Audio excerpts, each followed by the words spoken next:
আসসালামু আলাইকুম, কেমন আছো সবাই? ইয়েস, আমি চলে এসেছি আয়শা বায়োলজি কেয়ার থেকে, তোমাদের প্রিয় আয়শা আপু। কেমন আছো? আমার এইচএসসি 25 সালের স্টুডেন্ট, আশা করছি অনেক ভালো আছো। আমি কিন্তু আলাদাভাবে আজকে তোমাদের জন্য এমসিকিউ পার্টটা নিয়ে এসেছি। রাইট, তোমরা অনেকেই আমাকে রিকোয়েস্ট করেছো, আপু আপনি এমসিকিউটা একটু আলাদাভাবে দেন, বুঝায় দেন, আমাদের জন্য ভীষণ উপকার হবে। ঠিক সেই কারণেই আমি আজকে এমসিকিউটা নিয়ে আসছি। এবং হ্যাঁ, আমি একটু তোমাদেরকে ভালো করে বলে রাখি ফার্স্টে, এমসিকিউটা কিন্তু তোমাকে এ প্লাস পেতে দারুণভাবে সাহায্য করবে, কারণ এখানে আছে 25টা নম্বর। এবং আমি কি করেছি জানো, প্রত্যেকটি চ্যাপ্টার থেকে যে এমসিকিউগুলো আসার মতো এবং গুরুত্বপূর্ণ এবং বিগত বছরগুলোতে এসেছে, আমি সেই এমসিকিউগুলোই তোমাদেরকে দিয়েছি এবং একটা সুন্দর পিডিএফ তৈরি করেছি। এবং তুমি যদি এই এমসিকিউগুলো ফলো করো তাহলে ইনশাআল্লাহ এর মধ্যে থেকে তুমি কমন পাবে আশা করছি। তবে হ্যাঁ, মাত্র 200টা এমসিকিউ বা 100টা এমসিকিউ বা 300টা এমসিকিউ কিন্তু আমি তোমাদেরকে দিতে পারিনি, কারণ দেখো 200, 300 বা 100টা এমসিকিউ এরকমভাবে ফিক্সড করে দেওয়া যায় না। হ্যাঁ, যে এই 200টা এমসিকিউ দিলাম এখান থেকে সব কমন আসবে, এই 100টা এমসিকিউ দিলাম এখান থেকে সবাই সব কিছু কমন আসবে, এটা কি আসলে পসিবল বলো? প্রশ্ন তো আমি করিনি, যদি আমি করতাম তাও তো আমি তোমাদেরকে সেই প্রশ্নগুলো দিতে পারতাম না। তাহলে কি করে আমি তোমাকে জাস্ট কয়েকটা ফিক্স করে বলতে পারি যে আসলে এখান থেকে আসবে? আমি আবারও বলছি, ভালো করে শোনো, আমি যে ক্লাসগুলো নিয়েছি তুমি যদি সেই ক্লাসগুলো করো এবং এই এমসিকিউ গুলো পড়ো তাহলে কিন্তু তুমি সবগুলো প্রশ্ন কমন পাবে ইনশাআল্লাহ। কারণ এখানে কিছু কিছু এমসিকিউ আমি দিইনি যেগুলো আমি বর্ণনামূলক প্রশ্নে দিয়ে দিয়েছি, কারণ তুমি যদি বর্ণনা পড়ো তোমার তো সেখান থেকে এমসিকিউ পড়া কমপ্লিট হয়ে যাবে। মূল কথা কি দাঁড়ালো? হ্যাঁ, তুমি এমসিকিউ 25টায় কমন পেতে পারো ইনশাআল্লাহ, যদি তুমি পুরো কোর্সটা সুন্দরভাবে করো। আর আমার এই কোর্সটা কিন্তু আমার ইউটিউব চ্যানেলে সুন্দর করে প্লে লিস্টে দেওয়া আছে, প্লে লিস্টের প্রত্যেকটা ভিডিও দেখতে হবে। অবশ্যই ভিডিও টেনে টেনে দেখবে না, বিশ্বাস রাখো মনে এবং আল্লাহ পাকের উপর বিশ্বাস রাখো, তুমি দেখতে থাকো। আমার বিশ্বাস যে তুমি যদি এই ক্লাসগুলো করো এবং এত সুন্দর সাজানো গোছানো পিডিএফটা তুমি যদি ফলো করো তুমি অবশ্যই এ প্লাস পাবে। আমাদের লক্ষ্য কি ছিল? এ প্লাস পাওয়ানোর লক্ষ্য ছিল। এখন কেউ দেখা যাচ্ছে এই ভিডিওটা ফলো করে সে 90% মার্কস পেতে পারে, কেউ 100-এর মধ্যে 95% পেতে পারে এবং কেউ 80+ পেতে পারে। আমি কিন্তু বারবারই বলছি যে এই ভিডিওগুলো তোমাকে দারুণভাবে এ প্লাস পেতে কি করবে? হেল্প করবে। আমি এখানে তোমাদের জন্য এমসিকিউটা দারুণভাবে সাজিয়েছি। আমি কিন্তু এমসিকিউ এর সাথে সঙ্গে সঙ্গে অ্যান্সারটা দিয়ে দিয়েছি, যেন অ্যান্সারটা অন্য পেজে খুঁজতে গিয়ে তোমার সময়টা নষ্ট না হয়। এবং দেখো এখানে দেখো প্রত্যেকটা এমসিকিউ এর অ্যান্সার কিন্তু সঙ্গে সঙ্গে তুমি পেয়ে যাচ্ছ। দেখো আমি কিন্তু যে প্রশ্নগুলো ইম্পর্টেন্ট এবং যে প্রশ্নগুলো বুঝতে তোমাদের কষ্ট হবে আমি কিন্তু সেগুলো নিয়ে আলোচনা করব, কারণ সবগুলো যদি নিয়ে আমি আলোচনা করি 500, 550 এমসিকিউ তাহলে কিন্তু আমার সময় লাগবে 2-3 ঘন্টা। আর আমি জানি যে তোমরা এই 2-3 ঘন্টা ভিডিওটা দেখবে না, তাই আমি চেষ্টা করব যেগুলো ইম্পর্টেন্ট, যেগুলো বুঝার মতন, যেগুলো কঠিন সেই প্রশ্নগুলোই আমি বুঝাই দিব। এখানে কিন্তু 2 নম্বর প্রশ্নটা ইম্পর্টেন্ট, যে কোনটিতে অটোলাইসিস ঘটে? লাইসোজোম। লাইসোজোম যখন নিজের কোষটাকে ধ্বংস করে ফেলে সেটাকে আমরা অটোলাইসিস বলছি। এখানে চিত্র এ এবং বি দেওয়া আছে, দেখো এ হচ্ছে মাইটোকন্ড্রিয়া এবং বি হচ্ছে ক্লোরোপ্লাস্ট, এদের মধ্যে কিন্তু বেশ মিল আছে অমিলও আছে। তাহলে এই দুটার মধ্যে বৈসাদৃশ্য অবশ্যই ক্রিস্টি, যেটা মাইটোকন্ড্রিয়াতে পাওয়া যায় কিন্তু ক্লোরোপ্লাস্টে পাওয়া যায় না। এরপরে দেখো একটা সুন্দর সিকোয়েন্স দেওয়া আছে, এখানে বলা হয়েছে চিত্র পিতে হাইড্রোজেন বন্ডের সংখ্যা কত? আমি অ্যান্সার দিয়েছি 13টা। এখন তোমার প্রশ্ন ম্যাম 13টা, বা এখন তোমার প্রশ্ন আপু 13টা কিভাবে হলো? দেখো এখানে এখানে সাইটোসিনের সাথে গুয়ানিন যুক্ত হবে 3টা হাইড্রোজেন বন্ধন দিয়ে, অ্যাডিনিনের সাথে থাইমিন যুক্ত হবে 2টা হাইড্রোজেন বন্ধন দিয়ে, গুয়ানিনের সাথে সাইটোসিন যুক্ত হবে 3টা হাইড্রোজেন বন্ধন দিয়ে, আবার অ্যাডিনিন আছে না, এই যে অ্যাডিনিন, এর সাথে থাইমিন যুক্ত হবে 2টা হাইড্রোজেন বন্ধন দিয়ে, গুয়ানিন আছে, এখানে সাইটোসিন যুক্ত হবে কয়টা হাইড্রোজেন বন্ধন দিয়ে? যুক্ত হবে 3টা। তাহলে এখানে আমরা দেখো একটু ভালো করে খেয়াল করো, এখানে 5, 5, 10 এবং 3 হচ্ছে 13, তাহলে 13, এটা অ্যান্সার হচ্ছে 13। এইভাবে কাউন্ট করতে হবে। উপরের উদ্দীপক হতে সৃষ্ট এমআরএনএ এর ক্ষারক বিন্যাস কোনটি? এমআরএনএ, ভালো করে শুনবা, এমআরএনএ, তার মানে এমআরএনএ যেহেতু আছে তাহলে আমরা দেখতে পাচ্ছি এটা হচ্ছে তোমার ডিএনএ সিকোয়েন্স। তাহলে এখানে যদি এমআরএনএ আসে তাহলে কি বসবে? সি এর সাথে আমরা কি দিব? এখানে অ্যান্সার হচ্ছে জি, সি এর সাথে আমরা কি দিব? জি। এর সাথে কি বসবে? এখানে ইউ বসবে, ইউ এর সাথে সি হবে, এর সাথে এর পরিবর্তে এর সাথে টি হওয়ার কথা কিন্তু সেখানে ইউ হবে, যেটা যেহেতু এটা এমআরএনএ, এবং জি এর সাথে সি হবে, তাহলে G U C U C. দেখো G U C U C. তাহলে আশা করছি বুঝতে পারছো, মানে এর সাথে শুধুমাত্র টি এর পরিবর্তে এখানে কি বসবে, কি বসবে, কি বসবে, ইউ বসবে। এগুলো তোমার বইয়ে দেওয়া আছে। হ্যাঁ, এ এ চিহ্নিত অংশটি কি, এ চিহ্নিত অংশটি হচ্ছে ক্রিস্টি এবং এটার কাজকে এটা সুন্দর করে বইয়ে দেওয়া আছে, আশা করছি সবাই বুঝতে পেরেছো। ডিএনএ এর মনোমারকে কি বলা হয়, ডিএনএ এর মনোমারকে বলা হচ্ছে নিউক্লিওটাইড। যেহেতু এটা ডিএনএ এর কথা বলা হচ্ছে তাই ডিঅক্সিরাইবো নিউক্লিওটাইডের কথা এখানে বলা হয়েছে। তাহলে এই প্রশ্নগুলো এখান থেকে কি ছিল, ইম্পর্টেন্ট ছিল। এখন আমরা পরের অংশে দেখি কি কি দেওয়া আছে। হ্যাঁ, চিত্রের বস্তুটি ডিএনএ থেকে যে প্রক্রিয়া উৎপন্ন হয় তাকে কি বলা হয়, অবশ্যই ট্রান্সক্রিপশন, অবশ্যই ট্রান্সক্রিপশন। কারণ এখানে কি বলা হয়েছে, এটা হচ্ছে এমআরএনএ। এই এমআরএনএটা তৈরি হয় কোন প্রক্রিয়ার মাধ্যমে, ট্রান্সক্রিপশনের মাধ্যমে, যা আমরা একটু আগে দেখলাম। এবার দেখো এখানে বেশ কয়েকটা প্রশ্ন দেওয়া আছে, যে 12 নম্বর প্রশ্নটা, এখানে 12 নম্বর প্রশ্নটা একটু বোঝার মতন দেওয়া আছে এবং অ্যান্সারটা কিন্তু এখানে সুন্দর করে আমরা দিয়ে দিয়েছি। 12 নম্বর প্রশ্নটা কি বলেছে বলো তো, চিত্রের কোন ক্ষেত্রে উক্তিটি সঠিক, মনোসিস্টোনিক হলে একটি প্রোটিন তৈরি সংকেত বহন করবে, পলিসিস্টোনিক হলে একাধিক প্রোটিন তৈরি সংকেত বহন করবে, জেনেটিক বার্তা সাইটোপ্লাজম হতে নিউক্লিয়াসে যায় না। তাহলে অ্যান্সার হচ্ছে 1 এবং 2, মানে আমরা ক বলেছি। নিচের কোনটা সূচনাকারী কোডন, আমরা কিন্তু বলেছি যে এটা পড়তে হবে, 1 এবং 2ও এটা পড়িয়েছি। হ্যাঁ, এটা ভালো করে পড়তে হবে, এগুলো সব আমাদের বইয়ের পড়া। হ্যাঁ, দেখো এখানে একটা সুন্দর প্রশ্ন আছে, এটা আমি একটু বুঝাই দিচ্ছি। নিচের ছকটি লক্ষ্য করে এবং পরবর্তী প্রশ্নের উত্তর দাও। ডিএনএ থেকে আরএনএ তৈরি হচ্ছে, এটা হচ্ছে ট্রান্সক্রিপশন প্রসেস, এবং আরএনএ থেকে প্রোটিন তৈরি হচ্ছে, এটা ট্রান্সলেশন প্রসেস। তাহলে এখানে বলছে বি প্রক্রিয়াটি কি, অবশ্যই ট্রান্সলেশন, ঠিক আছে। আর উদ্দীপকে এ প্রক্রিয়া সম্পন্ন করতে কি প্রয়োজন হয়, এ মানে হচ্ছে তোমার ট্রান্সক্রিপশন, অবশ্যই ট্রান্সক্রিপশনে আরএনএ তৈরি হবে তাই আরএনএ পলিমারেজ লাগবে, এবং ডিএনএ থেকে কিন্তু এমআরএনএ তৈরি হবে তাই ছাঁচ লাগবে। এখানে সহযোগী লিপিড শব্দটা ভুল, এখানে সহযোগী প্রোটিন লাগবে। তাহলে অ্যান্সার হবে 1 এবং 3। দেখো অ্যান্সার দেওয়া আছে।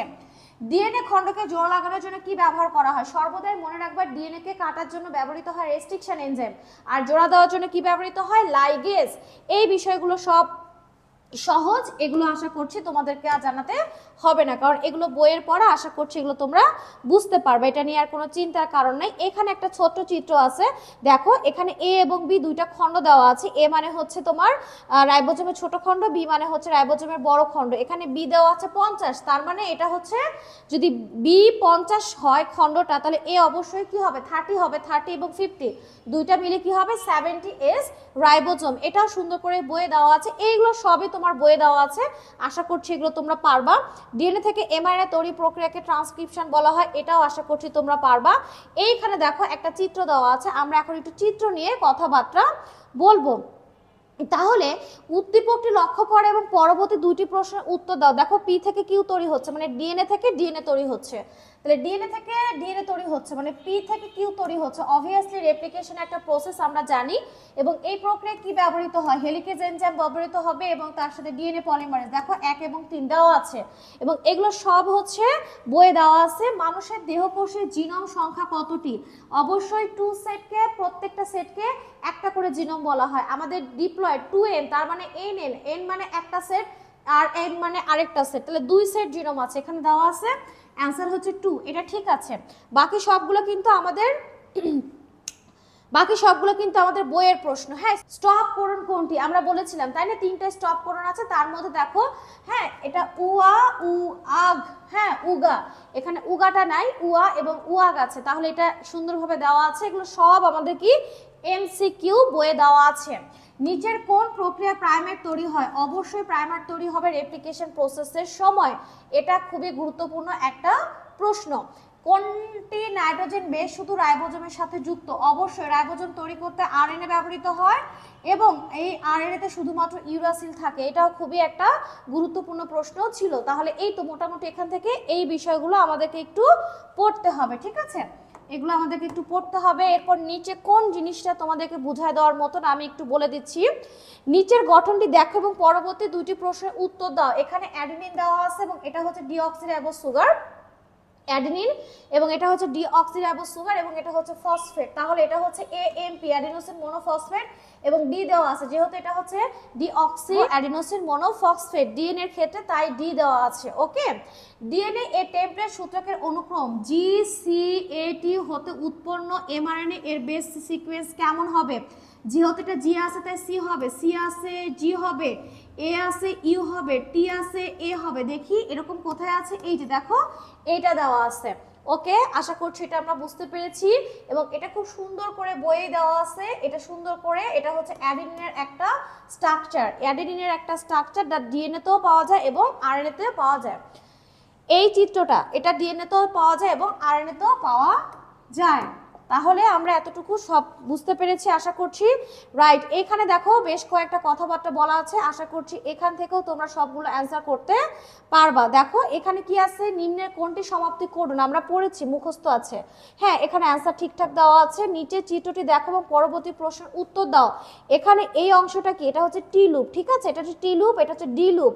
ওকে, এটা হচ্ছে অতিরিক্ত আর এটা হচ্ছে অ্যান্টিকোডন। ওকে, তাহলে আমাদের এখানে অ্যান্সার টি লুপ দেওয়া আছে সুন্দর করে। একটি অ্যান্টিকোডনে কতটি করে নাইট্রোজেন বেস থাকে, 3টা করে, এটা আমরা জানি। হ্যাঁ, 8S রাইবোজোম মানে কি, 8S মানে হচ্ছে 60S এবং 40S, আর 70S মানে হচ্ছে 50S এবং 30S। এটা কিন্তু মুখস্থ রাখতে হবে। কোন জেনেটিক কোডনটি ট্রান্সলেশন বন্ধের নির্দেশ দেয়? 3টা জেনেটিক কোডন আছে, আমাদেরকে মনে রাখতে হবে। তার মধ্যে এখানে একটা দেওয়া আছে UAA, আশা করছি এটা তোমরা বুঝতে পেরেছো। কোনটি অ্যান্টিকোডন, অ্যান্টিকোডন বহন করে, অ্যান্টিকোডন বহন করে হচ্ছে টিআরএনএ, এটা অ্যান্টিকোডন বহন করে এবং এটা এমআরএনএ এর সাথে যুক্ত হয়ে, এমআরএনএ এর সাথে যুক্ত হয়ে কি করে, প্রোটিন তৈরি করে। আরএনএ তৈরির প্রক্রিয়া কোনটি? আরএনএ তৈরির প্রক্রিয়াটা হচ্ছে ট্রান্সক্রিপশন। ভালো করে শুনবা, আমি একটু এখানে বলে দিচ্ছি। যদি ডিএনএ থেকে আরএনএ তৈরি হয় তাহলে আমরা সেটাকে বলবো ট্রান্সক্রিপশন। কিন্তু যদি এই আরএনএ থেকে পুনরায় আবার কি তৈরি হয়, ডিএনএ তৈরি হয়, বিষয়টা রিভার্স হয়ে গেল, তাই তখন আমরা কি বলবো, রিভার্স ট্রান্সক্রিপশন। কি বলবো, রিভার্স ট্রান্সক্রিপশন। ওকে, আশা করছি বিষয়টা বুঝতে পেরেছো। এবার আমরা দেখি নিচে কি কি প্রশ্ন আছে বোঝানোর মতন। এই প্রশ্নগুলো আমরা সবই এমসিকিউ হিসেবে বইয়ে আছে এবং সুন্দরভাবে এগুলো পড়ে ফেলবা, এগুলো নিয়ে কোনো টেনশনের কারণ নাই। দেখো এখানে বেশ কয়েকটা ব্যাপার আছে যেটা আমি একটু তোমাদেরকে বুঝায় দেওয়ার মতন প্রয়োজনীয়তা অনুভব করছি। গাঠনিক চালক ও উদ্দীপক জিনকে আমরা একত্রে কি বলবো, অপেরণ, এবং এটা কিন্তু শুধু আদি কোষে থাকে। হ্যাঁ, এটা খেয়াল রাখবা। ট্রান্সক্রিপশন শুরুর নির্দেশ প্রদান কে করে, অবশ্যই প্রমোটার। আমরা পড়ছিলাম প্রমোটার মানে যেখানে অ্যাডেনিন এবং থাইমিনের ঘনত্বটা অনেক বেশি থাকবে। কোনটি দেখতে লবঙ্গের পাতার মতন, আমরা একটু আগে পড়লাম। টিআরএনএ কোন প্রক্রিয়া আরএনএ থেকে ডিএনএ তৈরি হয়, রিভার্স ট্রান্সক্রিপশন, আমরা এটাও পড়েছি। এগুলো সুন্দরভাবে একটু খেয়াল করতে হবে, এগুলো সব বইয়ে দেওয়া আছে। এবং তোমরা যদি মনে করো যে এত সুন্দর সাজানো গুছানো পিডিএফটা তুমি নিতে চাও, তাহলে আমার হোয়াটসঅ্যাপ নাম্বারে অবশ্যই যোগাযোগ করতে হবে, তাহলেই তুমি এই পিডিএফটা পেয়ে যাবা। এবার আমরা দেখো এই প্রথম চ্যাপ্টারটা আমরা শেষ করেছি। দ্বিতীয় চ্যাপ্টারটা কি, প্রথম চ্যাপ্টারে কিন্তু আমাদের কতটা প্রশ্ন ছিল, 100টা প্রশ্ন ছিল। প্রথম চ্যাপ্টারে 100টা প্রশ্ন ছিল, যেটা আমাদের জন্য গুরুত্বপূর্ণ ছিল। 100টা প্রশ্নই পড়তে হবে, বারবার বলছি। তার সাথে আমরা যে অংশগুলো পড়েছি, হ্যাঁ, যে অংশগুলো আমরা প্রশ্নের জন্য পড়েছি সে অংশগুলো পড়তে হবে। নিউক্লিয়াস থেকে তোমাকে পড়তে হবে, গলগি বডি থেকে, লাইসোসোম থেকে, এই বিষয়গুলো থেকে, ক্রোমোজোম থেকে। হ্যাঁ, ক্রোমোজোম থেকে তোমাকে একটু ভালো করে কিন্তু পড়াশোনা করতে হবে, ঠিক আছে, কোনো রিস্ক নেওয়া যাবে না, একটু পড়তে হবে এই সময়টা। কোষ বিভাজন থেকে এখানে কি কি প্রশ্ন আসছে আমরা একটু খেয়াল করে দেখো। কোষ বিভাজনের ক্ষেত্রে এখানে প্রশ্নগুলো খুবই চমৎকার, সুন্দর প্রশ্ন। হ্যাঁ, সেন্ট্রোমিয়ারে পূর্ণ বিভাজন ঘটে, মেটাফেজে আমরা জানি। কোনটি জাইগোটে মিওসিস ঘটে, আমরা জানি যে জাইগোটে সবসময় মাইটোসিস ঘটে, কিন্তু যারা নিম্ন শ্রেণীর জীব তাদের ক্ষেত্রে জাইগোটে কি ঘটে, মিওসিস। এটা হচ্ছে ইউলোথ্রিক্সের ক্ষেত্রে। ইন্টারকাইনেসিসে আসলে কি হয়, অবভিয়াসলি এখানে প্রোটিন তৈরি হয়, আরএনএ তৈরি হয়, কিন্তু ডিএনএ তৈরি হয় না। দেখো অ্যান্সার 1 এবং 3 দেওয়া আছে। টিউমার ছড়িয়ে পড়াকে আমরা কি বলবো, সারা দেহে টিউমার ছড়িয়ে পড়াকে মেটাস্টেসিস বলা হয়। এটা সুন্দর করে পড়ে ফেলবা। উফ, এই প্রশ্নটা অনেক ইম্পর্টেন্ট। প্রান্তীয়করণ কোন অপপর্যায়ে হয়ে থাকে, এটা হবে ডিপ্লোটিং। এগুলো কিন্তু মাথায় রাখতে হবে, পড়তে হবে। নিউক্লিয়াসের বিভাজনকে ক্যারিওকাইনেসিস বলছি। এক্স আকৃতির গঠন দেখা যায় কোথায়, প্যাকাইটিন, এগুলো একটু পড়বা। ক্রোমোজোমের নিত্য মানে ক্রোমোজোমগুলো আন্দোলিত হয়ে তোমার ফাইবারের সাথে যুক্ত হবে প্রোমেটাফেজে। ডিএনএ তৈরি হবে কোন অবস্থায়, এস মানে তোমার হচ্ছে সিনথেসিস, এস মানে সিনথেসিস, ইন্টারফেজের এস এ তোমার ডিএনএ রেপ্লিকেশন হবে। নিচের উদ্দীপকের আলোকে পরবর্তী দুটি প্রশ্নের উত্তর দাও। মিওসিস ওয়ানের কোনো এক উপপর্যায়ে দুটি ক্রোমোজোমের মধ্যে অংশ বিনিময়ের ফলে এক্স টিনের মতো আকৃতির সৃষ্টি হয়, তাহলে এক্ষেত্রে কি হবে? প্যাকাইটিন। দেখেছো, এক প্রশ্ন কিন্তু বারবার বলছে, তার মানে এই প্রশ্নগুলো তোমাকে অনেক মনোযোগ সহকারে পড়তে হবে। হ্যাঁ, কোনো কিছু অবহেলা করা যাবে না, প্রশ্নগুলো সুন্দরভাবে তোমাকে পড়ে ফেলতে হবে। তার সাথে আমি যা যা পড়িয়েছি এই চ্যাপ্টার থেকে তোমাকে সব কিছু সুন্দর করে পড়তে হবে। সিকিউ যেগুলো পড়িয়েছি সেগুলো কিন্তু তুমি পড়বা। হ্যাঁ, ওখান থেকে সিকিউ মিলাই এই এমসিকিউ, আমি যেটা পড়িয়েছি সিকিউ সেটা এবং এই অংশগুলো মিলায় কিন্তু তুমি অবশ্যই যদি পড়ো ইনশাআল্লাহ তোমার সবগুলো কমন আসবে আশা করছি। এটা একটা কোষ চক্র, এটা ইন্টারফেসের বিরাম 1 বা G1, এটা S এবং এটা হচ্ছে G2।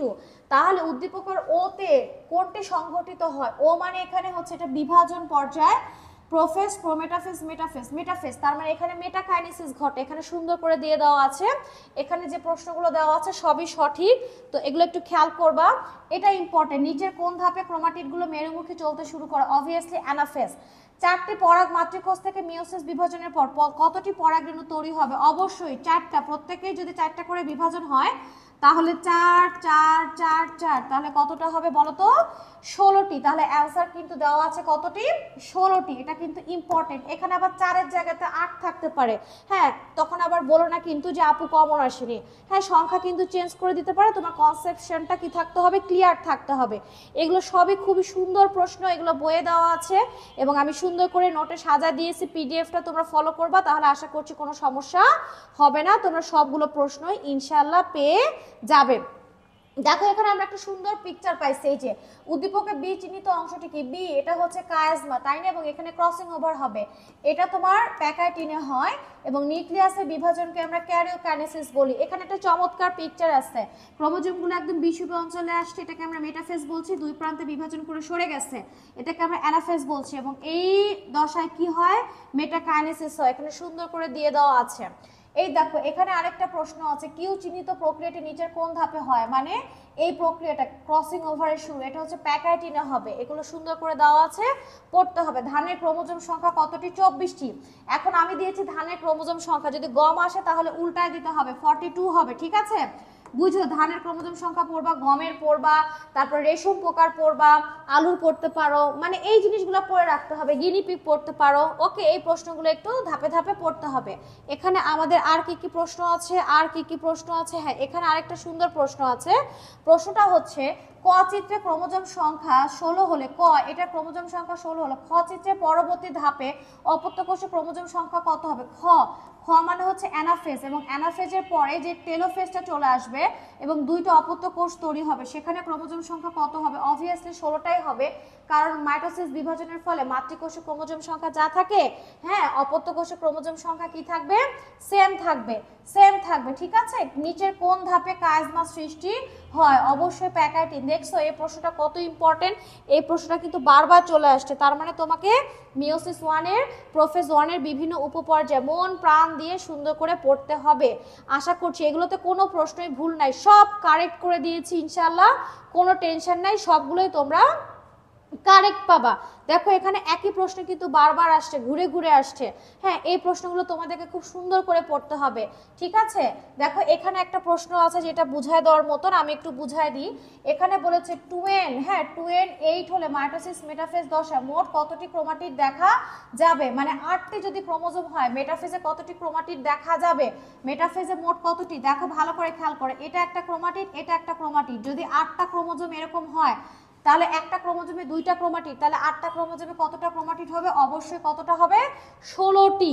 খুব সহজ একটা প্রশ্ন, এবং এই প্রশ্নটার উত্তর আশা করছি তোমরা সবাই বুঝতে পেরেছো। আমাকে কিন্তু দ্রুত কথা বলতে হচ্ছে, কারণ ভিডিওটা আমার লেন্দি করা যাবে না, লং করা যাবে না, সহজ করতে হবে। এই প্রশ্নগুলো সুন্দর করে বয়ে দেওয়া আছে। হ্যাঁ, দেখো 2 বা ততোধিক বাহু পরস্পর আবর্তনের ফলে পাশাপাশি লুপ কত ডিগ্রি কোণ করে? 90 ডিগ্রি। আর একটি যদি তোমার হতো, একটি বাহু যদি লুপ তৈরি করতো তাহলে 180 ডিগ্রি হতো। ক্রোমোমিয়ার দেখা যায় লেপ্টোটিনে, ভালো করে পড়বা। অপত্য কোষ সৃষ্টি হয় কোন কোষ থেকে? অবশ্যই মাতৃকোষ থেকে। এখান থেকে সাইক্লিন 1 নামক প্রোটিন তৈরি হয় কোন পর্যায়ে? বিরাম 1 পর্যায়ে। হ্যাঁ, এখানে প্রোফেজ 1 এর কোন উপপর্যায়ে লুপ তৈরি হয়? D protein. কোষ বিভাজনকে লক্ষ্য করে এগুলো সবই পড়তে হবে। মেটাসেন্ট্রিক ক্রোমোজোমের আকৃতি কেমন, সাবমেটাসেন্ট্রিক কেমন, অ্যাক্রোসেন্ট্রিক কেমন, টেলোসেন্ট্রিক কেমন, এগুলো সব পড়তে হবে। এবং মাইটোসিসে কোন দশায় এটা দেখা যায়? অ্যানাফেজে দেখা যায়।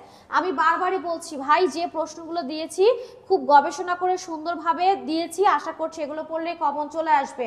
হ্যাঁ, 100টা প্রশ্ন 200টা প্রশ্ন দিয়ে কমন আসবে, এই ধরনের কথা আমি বলে তোমাদেরকে বিপদে ফেলতে চাই না।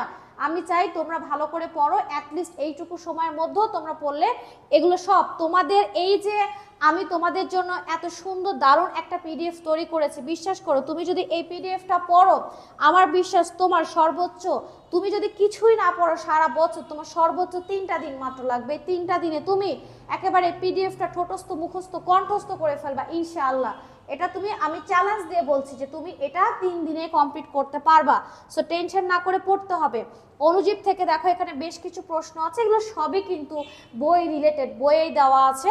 আমি বই থেকে সুন্দর করে তুলে দিয়েছি, যেগুলো তোমার বোঝানোর প্রয়োজন সেগুলো শুধু বোঝানোর দরকার আছে, সবগুলো আসলে বোঝানোর প্রয়োজন নাই আমি মনে করছি।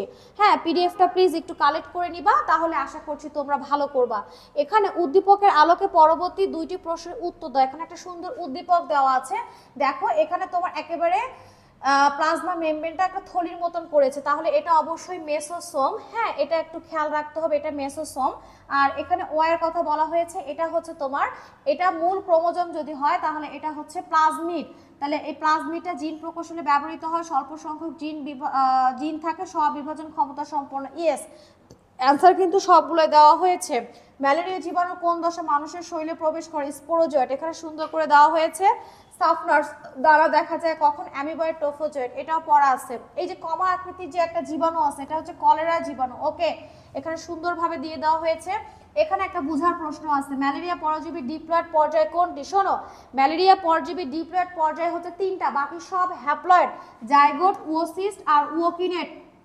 এখানে জাইগোটের কথা বলা হয়নি, জাইগোট, ওসিস্ট আর ওকিনেট, তাহলে এই দুটো হবে। ওকে, এটা খুব ভালো করে পড়বা। ম্যালেরিয়া জীবাণুর বহু নিউক্লিয়াস যুক্ত দশার নাম কি?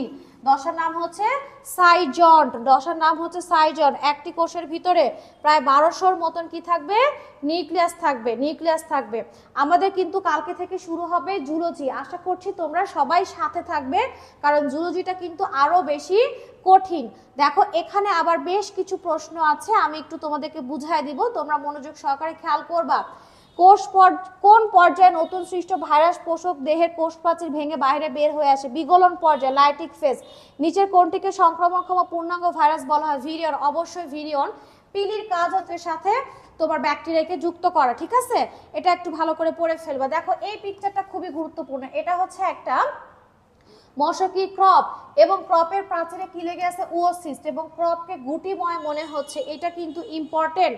ওকে, এটা পড়বা, এটা ইম্পর্টেন্ট। হ্যাঁ, এখানে আমরা যে ভাইরাসটা দেখতে পাচ্ছি এটা হচ্ছে টি2 ফাজ, এটা একটু পড়তে হবে। আমি যে প্রশ্নগুলো দিয়েছি ভাই সবগুলো ইম্পর্টেন্ট, তুমি কোনোটা বাঁচতে পারবে না, সবগুলো তোমাকে পড়তে হবে, পড়তে হবে মানে পড়তে হবে, তুমি সবগুলোই পড়বা। হ্যাঁ, আচ্ছা, ম্যালেরিয়া থেকে একটা সুন্দর একটা ছোট ছক আছে। হ্যাঁ, সুপ্তাবস্থা, জীবাণুর নাম, রোগের নাম, এগুলো তোমাকে সুন্দর করে মুখস্থ করতে হবে। ম্যালেরিয়া পরজীবী কোন দশাটি মানুষের দেহে ঘটে? সাইজোগনি, ক্রপের ভেতরে ঘটে গ্যামিটোগনি এবং বাইরে ঘটে স্পোরোগনি। বারবার বলছি এই প্রশ্নগুলো ভালো করে পড়তে হবে। ওজন হিসেবে টিএমভি শতকরা কত ভাগ প্রোটিন? 95 ভাগ, এটা দেওয়া আছে। নিচের কোনটা মরণ ব্যাধি? আমরা খুব ভালো করে পড়েছি এইডস, এইডসকে আমরা কি বলি? মরণ ব্যাধি বলে থাকি। এই প্রশ্নগুলো খুবই সুন্দর, এবং এগুলো পড়লে আমার বিশ্বাস তোমার 25টা অ্যান্সার করতে তোমার জাস্ট সর্বোচ্চ সময় লাগবে 10 মিনিট, তুমি তার আগে কমপ্লিট করতে পারবা। দেখো এটা একটা ইম্পর্টেন্ট প্রশ্ন, এটা একটা ইম্পর্টেন্ট প্রশ্ন। পাইরোজেন ক্ষরণকরণে মস্তিষ্কের কোন অংশটি উদ্দীপ্ত হয়? অবশ্যই হাইপোথ্যালামাস। হ্যাঁ, সিগনেটিং ধাপ দেখা যায় লোহিত রক্ত কণিকায়, ভালো করে পড়ে ফেলবা। কোনটি প্রয়োগ করে সুপ্তাবস্থা বাড়ানো যায়? ক্লোরোকুইন। এটা একটা প্রশ্ন। কোন উদ্ভিদ ভাইরাসের ডিএনএ থাকে? ফুলকপির মোজাইক ভাইরাস। অজৈব চক্রের সর্বশেষ ধাপ কোনটি? গ্যামিটোসাইট। টি2 নামক ভাইরাসে কি থাকে? অবশ্যই ডিএনএ থাকে। ভাইরাসে কতটি স্পর্শক তন্তু থাকে? অবশ্যই 6টি থাকে। এগুলো ভালো করে পড়বা। কোনটিকে স্লাইম স্তর বলা হয়? অবশ্যই ক্যাপসুলকে। প্রতিকূল পরিবেশ পেলে এই ক্যাপসুলটা তৈরি করে এবং নিজেদেরকে ক্যাপসুলের মধ্যে সুরক্ষিত রাখে। তারপর যখন অনুকূল পরিবেশ ফিরে আসে তখন ক্যাপসুলটাকে ফাটায় বাইরে কি হয়ে আসে? বের হয়ে আসে। নগ্নবীজি আবৃতবীজি চ্যাপ্টার, এটা কিন্তু অনেক অনেক বেশি ইম্পর্টেন্ট এবং দেখবা যে একই ধরনের প্রশ্ন বারবার চলে আসছে। লিগিউম হলো অবশ্যই ফল। সাইকাসের মূলে বসবাস করে ব্যাকটেরিয়া, নস্টক, অ্যানাবিনা। অ্যান্সার কিন্তু সবই হবে। হ্যাঁ, এই যে এখানে যে অ্যান্সারটা দিয়ে দিয়েছি, সাইকাসের ডিম্বাণু তৈরি সঠিক ধারাক্রম কোনটি? এখানে অ্যান্সারটা দেওয়া আছে, এটা ভালো করে পড়বা। এই যে ফুলটা দেখানো হয়েছে, এই ফুলটা হচ্ছে আমাদের কিসের ফুল? ধানের ফুল। হ্যাঁ, এটাকে আমরা কি বলছি? স্পাইকলেট। কারণ এখানে কি আছে দেখো, বিভিন্ন গ্লুম আছে, ঠিক আছে? এগুলো বিভিন্ন গ্লুম দেওয়া আছে, তারপর তোমার প্যালিয়া দেওয়া আছে, লোডিকিউল দেওয়া আছে। এগুলো হচ্ছে তোমার স্পাইকলেটের বৈশিষ্ট্য। চিত্রে এ মঞ্জুরি পত্র, বি পেলিয়া হবে এবং সি হচ্ছে উপমঞ্জুরি পত্র। অ্যান্সার এ এবং বি সঠিক, তার মানে এটা হচ্ছে ক হবে। ওকে, নিচের কোনটি পিচ্ছিল পদার্থ পাওয়া যায়? নিচের কোনটিতে পিচ্ছিল পদার্থ পাওয়া যায়? মেস্তা পাটে। হ্যাঁ, পিচ্ছিল পদার্থ পাওয়া যায়। এখানে দেখো চিত্র দেওয়া আছে সি। খেয়াল করবো, উদ্দীপকের চিত্র সি এর ওয়াই এর ক্ষেত্রে প্রযোজ্য। ওয়াই এর ক্ষেত্রে প্রযোজ্য পাতা। পাতা হচ্ছে সরল এবং লিগুয়েল বিশিষ্ট। অ্যান্সারটা সুন্দর করে দিয়ে দেওয়া আছে। জবা ফুলের দলমণ্ডলের বিন্যাস কেমন হবে? টুইস্টেড। সাইকাস উদ্ভিদের কোন অঙ্গটি সাপের ফনার মতন? অবশ্যই মেগাস্পোরোফিল, কারণ মাইক্রোস্পোরোফিলটা স্ট্রোবিলাস বলা হয় আর মেগাস্পোরোফিলটা হচ্ছে সাপের ফনার তোলা সাপের মতন, যেটাকে সর্পমণি হিসেবে বাজারে কি করা হয়ে থাকে? বিক্রি করা হয়ে থাকে। নগ্নবীজি উদ্ভিদের নিচের কোনটি অনুপস্থিত? গর্ভাশয়। দেখো এখানে একটা অমরা বিন্যাস দেখা হয়েছে। এই অমরা বিন্যাসটা অক্ষীয়, যেটা স্থলপদে পাওয়া যায়। মালভেসি গোত্রের উদ্ভিদে দেখতে পাওয়া যায়। এই পিকচারটা বারবার চলে আসছে, বারবার এই পিকচারটা চলে আসছে, এটা খেয়াল রাখবা। চিত্রে সি চিহ্নিত অংশটি কি? সি, এটা হচ্ছে ছোট ছোট পাতা, যেটাকে আমরা কি বলবো? পিনিউল বলবো। এখানে আমরা দুইটা জিনিস দেখতে পাচ্ছি, এটা হচ্ছে পরাগ রেণু আর এটা হচ্ছে পরাগধানী। অবভিয়াসলি এটা কিসের? গসিপিয়াম হারভেসিয়াম, মানে মালভেসি গোত্রের উদ্ভিদে এটা পাওয়া যায়। হ্যাঁ, এখানে দেখো বেশ কয়েকটা শব্দ দেওয়া আছে। এর মধ্যে কোনটি পয়েসি গোত্রের বৈশিষ্ট্য? পরাগধানী সর্বমুখ। কথা ঠিক আছে, কারণ বাকি তিনটা বৈশিষ্ট্য হচ্ছে মালভেসির। তাহলে এটাই সঠিক অ্যান্সার। এরপরে দেখো আমরা নিচের দিকে একটু চলে আসি, নিচের দিকে একটু চলে আসি। এখানে মোটামুটি যে কথাগুলো বলা আছে এগুলো আশা করছি তোমরা সবাই পারবা। উদ্দীপকের নির্দেশিত অংশটি হলো মেগাস্পোরোফিল, এটা তোমরা সবাই পারবা। সর্ববৃহৎ শুক্রাণু পাওয়া যায় সাইকাসে, পারবা। জবা ফুলের অমরা বিন্যাস অক্ষীয়। সাইকাসের শস্য ক্রোমোজোম সেট হচ্ছে 3N। নিষেকের পূর্বে কোনটিতে শস্য উৎপাদন হয়? নগ্নবীজিতে। এবং এইটা যে দেওয়া আছে এটা হচ্ছে টুইস্টেড। দেখো টুইস্টেডে একটা ভিতরে প্রান্তে থাকবে, একটা বাইরের। পাপড়ির একটা অংশ ভিতরে, একটা বাইরে। পাপড়ির একটা অংশ ভিতরে, একটা বাইরে। এটাকে আমরা কি বলবো? টুইস্টেড। তাই এখানে কোনো সমস্যা নাই। আশা করছি এই আনসারগুলো তোমরা সবাই দিতে পারবে, এটা সবাই দিতে পারবে। হ্যাঁ, আমি তো শিখাই দিলাম। এখানে দেখো আমরা একটু চলে আসি। এখানে আবার দুই তিনটা প্রশ্ন আমি একটু বুঝাই দিব। সেটা হচ্ছে গমের বৈজ্ঞানিক নাম ট্রিটিকাম অ্যাস্টিভাম, এটা তো একেবারে মুখস্থ। এবং এই বিন্যাসটা হচ্ছে টুইস্টেড, যা আমরা একটু আগে পড়লাম। এইখানে একটু ভুল আছে, এটা হবে ভালভেট, মানে তোমার পরস্পরের খুবই কাছাকাছি। টুইস্টেড হবে না, এটা হবে ভালভেট। সাইকাসের ক্ষেত্রে কি প্রযোজ্য? ট্রান্সফিউশন টিস্যু থাকে, জানি। হ্যাপ্লয়েড শস্য হয়, কোরালয়েড মূল। অ্যান্সার সবগুলো। নিচের কোনটিতে স্পাইকলেট থাকে? অবশ্যই ধানে। আর নগ্নবীজি উদ্ভিদের গর্ভাশয় থাকে না। হ্যাঁ, এই বৈশিষ্ট্যটি নেই, এই বৈশিষ্ট্যটি নেই, এটাও নেই। তাহলে অ্যান্সার হবে গ নাম্বার। অ্যান্সার হবে গ নাম্বার। এগুলো সবই ইম্পর্টেন্ট প্রশ্ন ভাই, খুবই ভালো করে পড়তে হবে। দেখো এখানে আমাদের কয়েকটা প্রশ্ন আছে যেটা আমাদের একটু বুঝতে হবে এবং ইম্পর্টেন্ট। চিত্রে পি চিহ্নিত অংশটি কি? ডিম্বক। অবশ্যই এগুলো হচ্ছে ডিম্বক। হ্যাঁ, এটা হচ্ছে একটা মেগাস্পোরোফিল। বারবার এই চিত্রটা আসবে, খুব সুন্দর করে যত্ন নিয়ে পড়বা। কোন নগ্নবীজ উদ্ভিদের দিনিসে ঘটে? অবশ্যই ইফেটা, এটা হচ্ছে ব্যতিক্রম। ফলাতোলা সাপের মতন কোনটি? মেগাস্পোরোফিল। হ্যাঁ, এবং এখানে দেখো এই চিহ্নিত অংশটি কি? অবশ্যই ডিম্বক, যা বীজে পরিণত হয় এবং বীজটা তখন কি অবস্থায় থাকে? নগ্ন অবস্থায় থাকে। দেখো এটা সুন্দর একটা পিকচার দেওয়া আছে, সুন্দর একটা পিকচার দেওয়া আছে। এই যে পাখির পালকের মতন এটা আমরা ধানে দেখতে পাই, ঠিক আছে। এবং এই অমরা বিন্যাসটা হচ্ছে অক্ষীয় মালভেসি গোত্রের। ধানের ফল কোনটা? ক্যারিওপসিস। এক কথা বারবার আসছে, এটা কি দেখানো হয়েছে? অমরা বিন্যাস। চিত্রটি কোন উদ্ভিদে পাওয়া যায়? জবায়। আর সাইকাসের আদি বৈশিষ্ট্য হচ্ছে আর্কিগোনিয়াম, বারবার আসে, একটা বিশেষ স্ত্রীজনন অঙ্গ যা ডিম্বকের ভেতরে অবস্থান করবে। বারবার একই কথা বলা হচ্ছে, তার মানে বুঝতে পারছো যে এইটা কতটা গুরুত্বপূর্ণ, অনেক বেশি গুরুত্বপূর্ণ এবং ইম্পর্টেন্ট। দেখো এখানে আমরা আরেকটা গুরুত্বপূর্ণ প্রশ্ন পেয়েছি, সেটা হচ্ছে এই যে একটা চিত্র দেওয়া আছে, তার মানে এটা হচ্ছে সাইকাসের যে পুংরেণুপত্র আছে সেটার মাইক্রোস্পোরোফিল, এবং এই উপরের অংশটা হচ্ছে সরু, এটাকে আমরা কি বলি? অ্যাপোফাইসিস। আর যদি এরকম জায়গা থাকতো তাহলে এটার নাম হচ্ছে সোরাস, ঠিক আছে। এটা একটু খেয়াল রাখবে। এখানে যে বৈশিষ্ট্যগুলো দেওয়া আছে এগুলো সবই আমাদের মুখস্থর ব্যাপার, এগুলো আশা করছি তোমরা পারবা। টিস্যু এবং টিস্যুতন্ত্র থেকে আমাদের কি কি প্রশ্ন আসতে পারে? এগুলো ভীষণ সহজ এবং খুবই সুন্দর এমসিকিউ, এই যে এগুলো বারবার চলে আসতে পারে। বদ্ধ সমপার্শ্বীয় ভাস্কুলার বান্ডল কোথায় পাওয়া যায়? ভাস্কুলার বান্ডল অংশটা খুব ভালো করে পড়লেই তুমি এই অ্যান্সারগুলো করতে পারবা।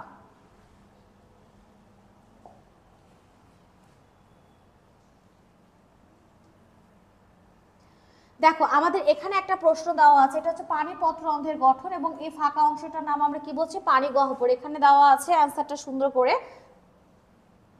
অ্যান্সারটা সুন্দর করে দেওয়া আছে। এগুলো সবই আমাদের বইয়ে দেওয়া আছে, এগুলো আমরা একটু ভালো করে পড়ে ফেলবো, সবই বইয়ে দেওয়া আছে। এইখানে দেখো বেশ কয়েকটা প্রশ্ন আছে, এগুলো বারবার একই রকম চিত্র দিয়ে দেওয়া আছে, তোমাকে চিত্রগুলো বুঝতে হবে এবং বৈশিষ্ট্যগুলো মুখস্থ করতে হবে। তুমি যদি বৈশিষ্ট্যগুলো মুখস্থ না করো তাহলে কিন্তু আমি বললে কিচ্ছু বুঝতে পারবা না। যেমন এটা হচ্ছে সংযুক্ত, এটা বদ্ধ, এবং এটা হচ্ছে অরিও। এখানে দেখো একটু ভালো করে খেয়াল করো, এটা হচ্ছে সমদ্বিপার্শ্বীয়, ঠিক আছে, কারণ এটা দুই পাশে ফ্লোয়েম আছে, মাঝখানে জাইলেম আছে, এবং এটা হচ্ছে ক্যাম্বিয়াম, এবং এটা হচ্ছে অরিও। তাহলে তোমাকে ভাস্কুলার বান্ডলের অংশটা পুরোপুরি মুখস্থ করতে হবে, তাহলেই কিন্তু তুমি এই অংশগুলোর অ্যান্সার করতে পারবা। তাছাড়া কিন্তু তোমার পক্ষে অ্যান্সার করা পসিবল না। দেখো এটাও ভাস্কুলার বান্ডল থেকে বলা হয়েছে, মাঝখানে আছে ফ্লোয়েম এবং চারদিকে আছে জাইলেম, এটাও ভাস্কুলার বান্ডল থেকে বলা হয়েছে। তারপর দেখো পত্র অন্ধ্রের যে প্রকারভেদ, সেখানে এটা দেখানো হয়েছে, এই যে রক্ষী কোষকে ঘিরে দুইটা কি আছে? সাবসিডিয়ারি কোষ আছে, এটাকে আমরা ডায়াসাইটিক বলছি। এবং দেখো এখানেও কিন্তু ভাস্কুলার বান্ডলের কথা বলা হয়েছে, এটা হচ্ছে সমপার্শ্বীয় এবং এটা হচ্ছে মুক্ত ভাস্কুলার বান্ডল। তাহলে সমপার্শ্বীয়, মুক্ত, বদ্ধ এগুলো জানতে হলে তোমাকে ভাস্কুলার বান্ডল সম্পর্কে ডিটেল একেবারে পড়তে হবে। দেখো হাইড্রোসেন্ট্রিকের মূলে কোন অংশে ক্যাসপিয়ান স্ট্রিপ থাকে? অবশ্যই আমরা কি জানি? ক্যাসপিয়ান স্ট্রিপ সবসময় অন্তত্বকে থাকে, হ্যাঁ। এবং দেখো এখানে একটা সুন্দর পিকচার দেখানো হয়েছে, এই যে ফ্লোয়েম, মাঝখানে কি আছে? জাইলেম আছে, তার মানে এটা হচ্ছে তোমার কি? সংযুক্ত সমদ্বিপার্শ্বীয়। নিচের উদ্দীপকের আলোকে প্রশ্নের উত্তর দাও। এখানে ফ্লোয়েম আছে, এখানে জাইলেম আছে, তাহলে এটা মুখস্থ কিন্তু, হ্যাঁ। ড্রাসিনাতে আমরা পাবো, এটা হচ্ছে লেপ্টোসেন্ট্রিক। এবং ড্রাসিনা উদ্ভিদে কোন ধরনের ভাস্কুলার বান্ডল পাওয়া যায়? ফ্লোয়েম কেন্দ্রিক। লেপ্টোসেন্ট্রিক এবং ফ্লোয়েম কেন্দ্রিক কিন্তু সেম। এখানে দেখো মূলের বৈশিষ্ট্য কি, তাহলে তোমাকে মূলের বৈশিষ্ট্য মুখস্থ করতে হবে। আবার এখানেও আছে মূলের বৈশিষ্ট্য কি, মুখস্থ করতে হবে। ভাজক টিস্যু বৈশিষ্ট্য কি, তোমাকে এটা মুখস্থ করতে হবে। স্থায়ী টিস্যু বৈশিষ্ট্য কি, তোমাকে এটা মুখস্থ করতে হবে। তার মানে তুমি যদি এই বৈশিষ্ট্যগুলো মুখস্থ না করো তাহলে আমি তোমাকে যতই বুঝাই দিই তুমি কিন্তু মনে রাখতে পারবে না। দেখো এই প্রশ্নটা কিন্তু বারবার চলে আসছে, তাহলে এটা হচ্ছে সমদ্বিপার্শ্বীয় এবং এটা মুক্ত। দেখো উদ্ভিদের মূলের কোন অংশে ক্যাসপিয়ান স্ট্রিপ থাকে? এটা হচ্ছে অন্তত, ক্যাসপিয়ান স্ট্রিপটা হচ্ছে ফিতার মতন একটা আবরণ। এই চিত্রটা দ্বারা কি বোঝানো হচ্ছে? এটা হচ্ছে পত্ররন্ধ্র, এটা বিভিন্ন কাজে ব্যবহৃত হয়, সব শ্বসন, সালোক সংশ্লেষণ সবগুলো কাজে ব্যবহৃত হয়, সে কথাই বলা হচ্ছে। দেখো এইখানে সঠিক কথাটা বলা হয়েছে যে উদ্দীপকের ভাস্কুলার বান্ডলের নাম কি? সমদ্বিপার্শ্বীয়। তাহলে এখানে কিন্তু কারেকশন করে দেওয়া আছে। দেখো এখানে বইয়ের পিকচারটা সরাসরি তুলে দেওয়া হয়েছে, এগুলো হচ্ছে স্ক্লেরেনকাইমা জাতীয় কোষ, কারণ এখানে কোনো নিউক্লিয়াস আমরা দেখতে পাচ্ছি না। এখানে দেখো এটা হচ্ছে সমদ্বিপার্শ্বীয়, এটাও সমদ্বিপার্শ্বীয়, ঠিক আছে, এটা সমদ্বিপার্শ্বীয়, ওকে। এই যে এখানে এই ভাস্কুলার বান্ডলটাও কিন্তু সমদ্বিপার্শ্বীয়, ওকে। পত্ররন্ধ্রের কথা বলা হয়েছে, তাহলে দেখো এগুলো তুমি কিন্তু তখনই পারবা যখন তোমাকে এই প্রশ্নগুলো তুমি কখন উত্তর দিতে পারবা বলো তো, যখন তুমি এই কথাগুলো মুখস্থ রাখতে হবে, যে একবীজপত্রী মূলের বৈশিষ্ট্য, একবীজপত্রী কাণ্ডের বৈশিষ্ট্য, দ্বিবীজপত্রী মূলের দ্বিবীজপত্রী কাণ্ডের বৈশিষ্ট্য। হ্যাঁ, উদ্ভিদ সাহিত্য, এটা কিন্তু খুব গুরুত্বপূর্ণ একটা মানে চ্যাপ্টার। এখান থেকে বেশ কিছু প্রশ্ন আসে এবং প্রশ্নগুলো কিন্তু একটু ঘুরায় প্যাচে আসে। তুমি যদি মনে করো যে এই চ্যাপ্টারটা তুমি বাদ দিবে, তাহলে কিন্তু তুমি মনে করো 25 তুমি পাবে না, কখনোই না, কারণ এখান থেকে 5টা-6টা প্রশ্ন কিন্তু দিবে। ওকে, এবং এখান থেকে যে প্রশ্নগুলো ঘুরায় ঘুরায় দেয়, বারবার বলছি, হ্যাস এবং স্ল্যাক চক্র থেকে প্রশ্ন হবে, ক্রেবস চক্র থেকে প্রশ্ন হবে, ভালো করে শুনে, কেলভিন চক্র থেকে প্রশ্ন হবে, গ্লাইকোলাইসিস থেকে প্রশ্ন হবে। তাহলে এগুলো তোমাকে কি করতে হবে, সবাত শ্বসন থেকে যেমন প্রশ্ন হবে, অবাত শ্বসন থেকেও কিন্তু প্রশ্ন হবে, এবং বিক্রিয়া থেকে এই প্রশ্নগুলো বেশি আসে। তাই তোমাকে এই অংশগুলো পড়ার আগে তোমাকে কি করতে হবে, ওই বইয়ের অংশগুলো ভালো করে পড়তে হবে, তাহলেই তুমি এই অ্যান্সারগুলো ঠিকঠাক মতন দিতে পারবে। এখান থেকে যে জিনিসগুলো বোঝানোর আমি সেগুলো বুঝাই দিচ্ছি। এখানে তোমার শর্করা জাতীয় খাদ্য, এটা নিশ্চয় অক্সিজেন, হ্যাঁ, খাদ্য তৈরি ভাঙছে, কার্বন ডাইঅক্সাইড, পানি এবং শক্তি উৎপাদন হচ্ছে। এটা যদি সাইটোপ্লাজমে সংগঠিত হয়, তাহলে উৎপাদিত এটিপি কত, 6টি এটিপি, এটা আমরা জানি। নিচের কোনটা C4 এবং কোনটা C3 উদ্ভিদ, এটা কিন্তু সুন্দর করে মুখস্থ করতে হবে। ইকু হচ্ছে C4 এবং এদের খাদ্য উৎপাদন বেশি হয়। গ্লাইকোলাইসিস কোষের কোথায় হয়, সাইটোপ্লাজমে।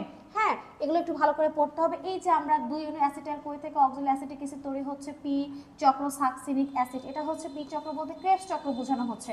তাহলে পি চক্রে মোট কতটি এটিপি তৈরি হয়, আমরা জানি যে ক্রেবস চক্রে কতটি এটিপি তৈরি হবে, 24টি এটিপি তৈরি হবে। এবং এখানে তোমার কার্বন ডাইঅক্সাইড তৈরি হয়, মাইটোকন্ড্রিয়া ঘটে, দেখো অ্যান্সার দেওয়া আছে। আর গ্লাইকোলাইসিস প্রক্রিয়া কতটি শক্তি ব্যয় হয়, 2টি শক্তি বা 2 অণুশক্তি ব্যয় হয়। তাহলে আমি বারবারই বলছি, তুমি যদি এই অংশগুলো ভালো করে না পড়ো, গ্লাইকোলাইসিস, ক্রেবস চক্র, হ্যাঁ, তারপর তোমার হচ্ছে হ্যাসো স্ল্যাক চক্র, C3 মানে কেলভিন চক্র, তাহলে কিন্তু তুমি এই প্রশ্ন উত্তরগুলো দিতে পারবে না। আমি যতই বলি না কেন, তুমি উত্তর দিতে পারবে না, তুমি ভুলে যাবা। তোমাকে এগুলো একটু সুন্দর করে পড়তে হবে। এটিপি তৈরির প্রক্রিয়াকে আমরা কি বলবো, এটিপি তৈরির প্রক্রিয়াকে আমরা কি বলবো, ফটোফসফোরাইলেশন। নিচের কোনটা, C4 উদ্ভিদ, বারবার কথা বলছে, ভুট্টা, আখ, এগুলো। কেলভিন চক্রে বায়ুর কার্বন ডাইঅক্সাইড ক্লোরোপ্লাস্টের স্ট্রোমাতে প্রবেশ করে কয় কার্বন বিশিষ্ট যৌগের সাথে যুক্ত হয়, 5 কার্বন বিশিষ্ট রাইবোজ 1,5 বিসফসফেটের সাথে, এটা একটু পড়তে হবে। শ্বসনে কোন পর্যায়ে অক্সিজেনের প্রয়োজন হয়, ইলেকট্রন প্রবাহ তন্ত্রে, এটা ভালো করে পড়তে হবে। হ্যাঁ, এবং এইখানে দেখো সালোক সংশ্লেষণে কার্বন বিজননের 2টি পথ আছে, প্রথমটি হ্যাস এবং প্রথমটি কেলভিন চক্র এবং দ্বিতীয়টি হ্যাসো স্ল্যাক চক্র, উভয় চক্রের মাধ্যমে গ্লুকোজ তৈরি হয়। আমরা জানি প্রথম চক্রে ব্যবহৃত এনজাইম হচ্ছে রুবিস্কো, এটা আমরা জানি। আর দ্বিতীয় চক্রটি প্রথম চক্র থেকে উন্নত, কারণ এখানে শর্করা তৈরি বেশি হয় এবং 2 ধরনের ক্লোরোপ্লাস্ট আছে। 2 ধরনের ক্লোরোপ্লাস্ট মানে হচ্ছে বান্ডল সিড কোষে গ্রানাবিহীন এবং মেসোফিল কোষে গ্রানাযুক্ত ক্লোরোপ্লাস্টের কথা বলা হয়েছে। C4 চক্রের প্রথম স্থায়ী পদার্থ হচ্ছে অক্সালো অ্যাসিটিক অ্যাসিড, এটা ভালো করে পড়বা। আয়ন, কোন আয়ন সবচেয়ে দ্রুত গতিতে শোষিত হয়, কোন আয়ন সবচেয়ে ধীর গতিতে শোষিত হয়, এগুলো সুন্দর করে মুখস্থ করতে হবে। এই চ্যাপ্টারে সুন্দরভাবে দিয়ে দেওয়া আছে, আশা করছি তোমরা খুব ভালো করে পড়বা। দেখো এখানে বোঝানোর মতন কিছু অংশ আছে, আমি একটু বুঝাই। এটা বিক্রিয়া করে ফ্রুক্টোজ 1,6 বিসফসফেট তৈরি করেছে এবং এখানে বি অপশন দেওয়া আছে, সি এখানে এডিপি দেওয়া আছে। এ চিহ্নিত যৌগটির নাম কি, ফ্রুক্টোজ 6 ফসফেট। অবশ্যই ফ্রুক্টোজ 6 ফসফেটটা এখান থেকে, এটা এটিপি ছিল, এটিপি থেকে একটা ফসফেট হারিয়ে যেহেতু এটা এডিপিতে কনভার্ট হয়েছে, তাই ওই ফসফেটটা এটার একে যুক্ত হয়ে তোমার ফ্রুক্টোজ 6 ফসফেটটা 1,6 বিসফসফেটে কনভার্ট হয়েছে। হ্যাঁ, এবং উক্ত ধাপে এটিপি ব্যবহার হয়, অবশ্যই ব্যবহার হয়, এবং ম্যাগনেসিয়াম আয়নের প্রয়োজন হয়, এখানে ম্যাগনেসিয়াম আয়ন থাকবে, ঠিক আছে, এটা একটু পড়তে হবে। সবাত শ্বসনে এক অণু গ্লুকোজ থেকে কতটি এটিপি তৈরি হয়, অবশ্যই আমরা 36টি জানি। সবাত এবং অবাতের অভিন্ন ধাপ কোনটি, গ্লাইকোলাইসিস, এটা আমরা জানি। তোমাদের যে জিনিসটা সুন্দর করে পড়তে হবে, কোনটি ম্যাক্রোমোল এবং কোনটি মাইক্রোমোল, তাহলে কিন্তু তুমি এই অ্যান্সারগুলো খুব সহজেই দিতে পারবা। ক্রেবস চক্রের প্রথম উৎপাদিত পদার্থ কোনটি, অবশ্যই সাইট্রিক অ্যাসিড, খুব ভালো করে পড়তে হবে। ক্রেবস চক্রের গ্রাহক কোনটি, অবশ্যই অ্যাসিটাইল কোয়ে, এটা পড়তে হবে। নিচের উদ্দীপকের আলোকে পরবর্তী 2টি প্রশ্নের উত্তর দাও। এখানে অবাধ শ্বসন হয়েছে, বুঝতে পারছো, এখানে ইথানল তৈরি হয়েছে। হ্যাঁ, এটা একটা অবাধ শ্বসন, উপরোক্ত বিক্রিয়াতে 2টি এটিপি তৈরি হয় আমরা জানি, এবং ব্যাকটেরিয়া শক্তি উৎপাদন হয় আমরা জানি। ওকে, তাহলে এটা একটু সুন্দর করে পড়ে ফেলবা। এবং এইটা কিন্তু আমরা একটু আগে পড়লাম, আশা করছি তোমরা বুঝতে পেরেছো। একটু আগে কিন্তু আমরা এই অংশটুকু পড়েছি, একটু আগে পড়লাম। এখানে বুঝার আছে অবাত শ্বসনে এগোনো গ্লুকোজ থেকে কতটি এটিপি তৈরি হয়, অবশ্যই 2টি এটিপি তৈরি হয়, আমরা এটা জানি। এবং দেখো C4 চক্রে কার্বন ডাইঅক্সাইডের গ্রহিতাকে ফসফেনল পাইরুভিক অ্যাসিড, C4 চক্রটা ভালো করে না পড়লে তুমি পারবা না। শ্বসনে অক্সিজেনের উপস্থিতিতে এডিপি থেকে এটিপি তৈরি হয় কোন প্রক্রিয়া, অক্সিডেটিভ ফসফোরাইলেশন। এটা একটা ইম্পর্টেন্ট প্রশ্ন ছিল, তুমি কিন্তু ডিটেলটা যদি তোমার না জানা থাকে ভাই তুমি এই প্রশ্নগুলো কখনোই পারবে না। অবাত শ্বসনে গ্লুকোজ ভেঙে কি তৈরি হয় আমরা জানি, কার্বন ডাইঅক্সাইড এবং ইথাইল অ্যালকোহল। আলোক পর্যায়ে কি তৈরি হয়, NADPH2 এবং ATP, আমরা জানি, এটা পড়তে হবে। কেলভিন চক্র কোথায় ঘটে, ক্লোরোপ্লাস্টের স্ট্রোমাতে, এটা আমরা জানি কেলভিন চক্র, এটা হচ্ছে অন্ধকার পর্যায়ে। উদ্দীপকের প্রথম উদ্ভিদগুলোর কার্বন বিজারণ পথের প্রথম স্থায়ী পদার্থ 3-ফসফোগ্লিসারিক অ্যাসিড। এখানে প্রথম উদ্ভিদ বলতে ধান এবং গমের কথা বলা হয়েছে। ওকে, সালোক সংশ্লেষণের সবচেয়ে কোন আলো বেশি ব্যবহৃত হয় বা কার্যকরী আলো কোনটা, লাল। লিমিটিং ফ্যাক্টর এখানে সুন্দর করে দেওয়া আছে, আলোর তীব্রতা এবং কার্বন ডাই অক্সাইডের ঘনত্ব। কিছু কিছু প্রশ্ন আছে যেটা তুমি এমনিতে আমার এটা দেখলেই বুঝতে পারবা, ইনশাল্লাহ কোনো চিন্তার কারণ নাই। আমার এই পিডিএফটা দেখলে তোমার যদি কোনো কিছু না পড়া থাকে তাও তুমি ইনশাল্লাহ 25টায় কমন পাবা, কিন্তু তোমাকে অবশ্যই বেসিকটা জেনে পড়তে হবে, কারণ বেসিক না জানলে তুমি কিন্তু গুলায় ফেলবা, ভুলভাল করে ফেলবা, তখন কিন্তু তোমার কমন এসেও তুমি কি করতে পারবা না, লিখতে পারবা না। অতএব তোমাকে বেসিকটার দিকে জোর দিতে হবে এবং যে বিষয়গুলো বললাম এগুলো একটু ভালো করে পড়তে হবে। এখানে কয়েকটা প্রশ্ন দেওয়া আছে, আমরা একটু এখানে কয়েকটা প্রশ্ন আছে, আমরা একটু বলি। কেলভিন চক্র কোথায় ঘটে, ক্লোরোপ্লাস্টে আমরা একটু আগে বললাম। উচ্চ তাপমাত্রায় সালোক সংশ্লেষণ করতে পারে ইকু, C4 আমরা জানি। তারপরে দেখো বারবার একই প্রশ্ন চলে আসছে, এই জন্য কিন্তু আমি আর বুঝাচ্ছি না, হ্যাঁ। আর এখানে 2 অণু অ্যাসিটাইল কোয়ে এবং এটা হচ্ছে ক্রেবস চক্র, এখানে X বুঝাচ্ছে। X চক্রে প্রবেশ করে কত অণু, NADH2 তৈরি হয়, অবশ্যই 6 অণু, আমরা জানি তো, তাই না? এগুলো আমাদের পড়া আছে। গ্লাইকোলাইসিসটা খুব ভালো করে পড়বা, কেলভিন চক্র ভালো করে পড়বা, হ্যাস এবং স্ল্যাক চক্র, তাহলে তুমি সবগুলো এমসিকিউ দিতে পারবা ইনশাআল্লাহ। ফ্রুক্টোজ 6 ফসফেট, ফ্রুক্টোজ 1,6 বিসফসফেটে কনভার্ট হবে, এইটা এনজাইম দেওয়া আছে। দেখো এই প্রশ্নগুলো কিন্তু বারবার চলে আসছে। এখানে একটা বোঝানোর জিনিস আছে, আমি একটু তোমাদেরকে বুঝাই দিই, একটু খেয়াল করবা। ক্রেবস চক্রে 3টি NADH2 হতে কতটি তোমার 3টি NADH2 আছে, একটি FADH2 এবং একটি GTP, কতটি ATP আমরা জানি 3টা, মানে হচ্ছে ভালো করে খেয়াল করবা 3 × 3 এখানে 9, আর একটা FAD মানে হচ্ছে 2টা, আর একটা GTP মানে হচ্ছে 1টা, তাহলে টোটাল কতটা, 12টা। এখানে আমরা 12টাই দেখতে পাচ্ছি। এবার দেখো অত্যাধিক আলো এবং উচ্চ তাপমাত্রা কোনটি ঘটে, আলোক শ্বসন, তখন খাদ্য তৈরি পরিবর্তে খাদ্য ভাঙে, ফলে C3 উদ্ভিদে খাদ্য উৎপাদন কমে যায়। ক্রেবস চক্রে এক অণু অ্যাসিটাইল কোয়ে থেকে মোট কতটি এটিপি তৈরি হয়, এই যে আমরা এখন ক্যালকুলেশন দেখালাম, এটা হচ্ছে 12টি এটিপি তৈরি হয়। আর যদি 2টা অ্যাসিটাইল কোয়ে ব্যবহৃত হতো তাহলে সেক্ষেত্রে 24টা এটিপি ব্যবহৃত হতো। এখানে গ্লুকোজ আর এখানে পি দেখানো হয়েছে, এখানে পানি, তার মানে এটা হচ্ছে অক্সিজেনের সাহায্যে ভেঙে গেছে এবং কার্বন ডাই অক্সাইড আর পানি তৈরি করেছে। এটার প্রথম ধাপ হচ্ছে গ্লাইকোলাইসিস, যেটাকে EMP পাথওয়ে বলা হয়। পি দ্বারা বোঝানো হচ্ছে অক্সিজেন, আশা করি বুঝতে পেরেছো। এবং প্রক্রিয়াটি পি ব্যবহৃত ধাপে কি হয়, ম্যাট্রিক্সে পানি তৈরি হয় এবং মাইটোকন্ড্রিয়া মেমব্রেন অংশগ্রহণ করে। উত্তর হচ্ছে খ, দিয়ে দিতে হবে। কোনটি C3 চক্রের জন্য সঠিক, এটা কিন্তু ক্লোরোপ্লাস্টের স্ট্রোমাতে হয়, পড়তে হবে। কোন আলোপত্রন্দ খোলা বন্ধ ত্বরান্বিত করে, খোলা নিয়ন্ত্রিত করে, ব্লু, এটা সুন্দর সহজে মুখস্থ পড়তে হবে। ক্র্যান্স অ্যানাটমি নিম্নের কোন জাতীয় উদ্ভিদে পাওয়া যায়, C4, এবং যার কারণে তাদের খাদ্য উৎপাদন ক্ষমতা বেড়ে যায়। বায়োলজিক্যাল কয়েন বলা হচ্ছে ATP কে, এগুলো সব সহজ। গ্লাইকোলাইসিস প্রক্রিয়া এক অণু গ্লুকোজ হতে নিট কতটি এটিপি তৈরি হয়, 6টি। হ্যাঁ, এই জিনিসগুলো কিন্তু খুব ভালো করে পড়বা, ওকে, সহজ, খুবই সহজ, খুবই সহজ। এগুলো একটু জাস্ট পড়লেই তোমরা পেরে যাবা ইনশাআল্লাহ। হ্যাঁ, এগুলো খুবই ইজি। এই যে বারবার এগুলো হচ্ছে রিপিট করা হয়েছে একই কথা বারবার, এই জন্য আমি আর বললাম না। ফিনিশিংয়ে আমাদের কি আছে, জীব প্রযুক্তি। জীব প্রযুক্তি থেকে কিন্তু এখানে বেশ কিছু প্রশ্ন আমি তোমাদের দিইনি, সেই প্রশ্নগুলো আমি তোমাদেরকে এখন একটু বলে দিই, যেগুলো তোমরা পড়বা। জীব প্রযুক্তি টিস্যু কালচারটা একেবারে টোটাল তছনছ করে ফেলতে হবে। টিস্যু কালচারের সুবিধা অসুবিধা প্রয়োগ, এটা পড়বা, MCQ আসতে পারে। রিকম্বিনেন্ট DNA টেকনোলজির ধাপ এবং ধাপের মধ্যে কি কি হয়, প্রত্যেকটা স্টেপ, কৃষিক্ষেত্রে, তারপরে ইনসুলিন, হ্যাঁ, টিস্যু প্লাজমের জন্য অ্যাক্টিভ ইনভেটর, তারপর ইন্টারফেরন সব কিছু ভালো করে পড়তে হবে। জিনোম সিকোয়েন্স এগুলো কিন্তু সব এমসিকিউর জন্য ইম্পর্টেন্ট। এখানে যে কয়েকটা এমসিকিউ আছে এটার বাইরেও আমরা যে সিকিউ পড়েছি সেখান থেকে কিন্তু এমসিকিউ অবশ্যই আসতে পারে। বিটি বেগুনে সংযুক্ত অতিরিক্ত জিন নিম্নে কোন অণুজীব থেকে সংগৃহীত? ব্যাসিলাস থুরিনজিয়েন্সিস, ব্যাসিলাসের বি এবং থুরিনজিয়েন্সিসের টি দিয়ে বিটি বেগুন নামকরণ করা হয়েছে। কাটার জন্য ব্যবহৃত করা হয় রেস্ট্রিকশন এনজাইম এবং জোড়া লাগানোর জন্য ব্যবহৃত হয় লাইগেজ। এটা আমরা বারবারই পড়ে আসছি, হ্যাঁ বারবার পড়ে আসছি। টিস্যু কালচারে প্রাথমিক পর্যায়ে কোন উপাদানটি দেওয়া হয় খাদ্য হিসেবে? সুক্রোজ দেওয়া হবে, কারণ যে অংশগুলো দেওয়া হয় টিস্যু বা কোষ তার কিন্তু খাদ্য তৈরি করতে পারে না, তাই রেডিমেড খাবার দেওয়া হয়, সুক্রোজ দেওয়া হয়। এখানে সুন্দর করে কয়েকটা প্রশ্নের বেশ সুন্দর ধাপ দেওয়া আছে। কোনটি প্রাচীন প্রযুক্তি? দই প্রযুক্তি। তারপর তোমার হ্যাপ্লয়েড উদ্ভিদ পাওয়া যায় এক্সপ্যান্ড হিসেবে কোনটি ব্যবহার করলে? পরাগরেণু। হ্যাঁ টিস্যু কালচারের জনক হ্যাবারল্যান্ড। এই যে এটার একটা সিকোয়েন্স দেওয়া আছে, সিকোয়েন্সটা কিন্তু তুমি যদি বুঝো, যদি মুখস্থ মানে এই সিকোয়েন্সটা তুমি তখনই পারবা যখন টিস্যু কালচারের ধাপগুলো তোমার মুখস্থ থাকবে। হ্যাঁ নিচের কোনটি আবাদ মাধ্যমকে জমাট বাঁধতে সাহায্য করে? Agar agar. এটা একটু সুন্দর করে পড়তে হবে। তারপর দেখো এখানে একটা প্রশ্ন আছে, উদ্দীপকের প্রযুক্তিটি নিচের কোন উদ্ভিদ তৈরিতে ব্যবহৃত হয়? অবশ্যই সমগুণ সম্পন্ন। এবং এখানে দেখো একই প্রশ্ন বারবার রিপিট করেছে, এটা একটা ইম্পর্টেন্ট প্রশ্ন। যে সকল প্লাজমিডে অ্যান্টিবায়োটিক প্রতিরোধী জিন থাকে তাকে কি বলা হয়? আর প্লাজমিড। এটা আমরা জানি। টিস্যু কালচারের উদ্দেশ্য মাতৃ উদ্ভিদ থেকে পৃথকীকৃত অংশের নাম কি? এক্সপ্ল্যান্ট। এক্সপ্ল্যান্ট আমরা কিন্তু এগুলো বারবার পড়ছি। এখানে দেখো রিকম্বিনেন্ট ডিএনএ টেকনোলজি হয়েছে, মানে এটা একটা রিকম্বিনেন্ট ডিএনএ। এই যে ডিএনএ মানে কি? একটা প্লাজমিডের সাথে একটা কাঙ্ক্ষিত ডিএনএ কে যোগ করা হয়েছে লাইগেজ এনজাইম দিয়ে। হ্যাঁ জিনোম সিকোয়েন্সিং এর প্রয়োগ হচ্ছে স্বজন নির্ধারণে, এটা দেওয়া আছে। এই যে তোমার এখানে রিকম্বিনেন্ট ডিএনএ হয়েছে, তৈরি করা হয়েছে রিকম্বিনেন্ট ডিএনএ টেকনোলজির মাধ্যমে। তাহলে এই ছিল আমাদের পড়া। এতগুলো পড়লে ইনশাল্লাহ আশা করছি তোমরা সবগুলোই কমন পেয়ে যাবা।